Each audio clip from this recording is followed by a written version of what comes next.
Dulu, aku ingat belajar ni hanya tentang buku, tentang hafal, tentang lulus peperiksaan. Tapi, lama-kelamaan aku sedar, ilmu bukan sekadar yang apa aku ingat, tapi apa yang aku faham dan apa yang aku pegang dalam hati. Kemudian, teknologi masuk dalam hidup aku.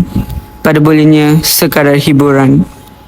Tapi, rupanya ia lebih daripada itu. Ia jadi pintu kepada dunia yang lebih luas. Sekarang, aku belajar dengan cara yang berbeza. Aku boleh cipta, bukan sekadar guna. Aku boleh kongsi idea, bukan hanya terima. Teknologi tak gantikan ilmu. Ia memperkasakan aku untuk pergi lebih jauh.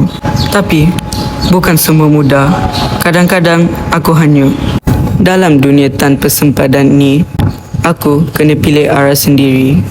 Aku mula faham, ilmu adalah kompas dan teknologi adalah alat.